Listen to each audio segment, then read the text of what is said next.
আসসালামু আলাইকুম। আজকে আপনাদেরকে দেখাবো ফ্রন্ট লোড ওয়াশিং মেশিনের ডোর গ্যাসকেটটি কিভাবে পরিষ্কার করতে হয়। প্রথমেই বলে নিই আমরা ডোর গ্যাসকেটটি কেন পরিষ্কার করব। মূলত দীর্ঘদিন যদি আমরা ডোর গ্যাসকেটটি পরিষ্কার না করি সেক্ষেত্রে ডোর গ্যাসকেটে ময়লা জমে সেখানে গাদ ও ব্যাকটেরিয়ার জন্ম নিতে পারে, যেটা আপনার কাপড়ের সাথে মিশে গিয়ে কাপড়ে দুর্গন্ধ তৈরি করবে। নিশ্চয়ই আপনি চান না আপনার দামি কাপড়গুলো দুর্গন্ধযুক্ত হোক।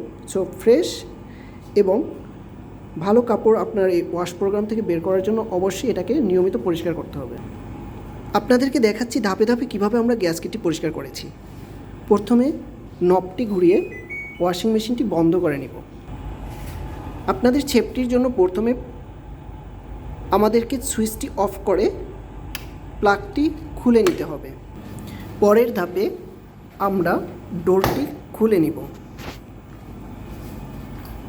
এখানে আমরা দেখতে পাচ্ছি গ্যাসকেটে অনেক ময়লা জমে আছে, তো আমরা এটা এখন পরিষ্কার করব। এক্ষেত্রে একটি সাদা নরম কাপড় দিয়ে আমরা পরিষ্কার করব।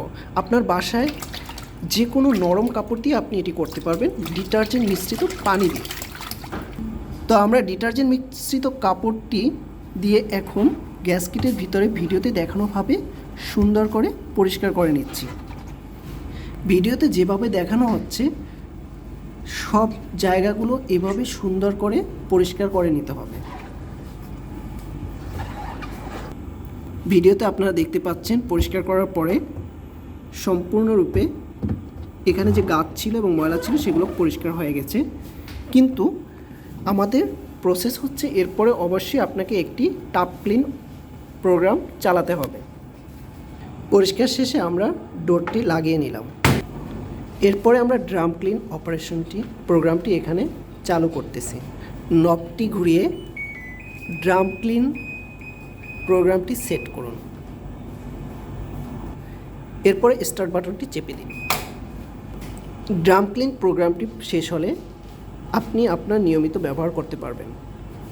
ধন্যবাদ সবাইকে।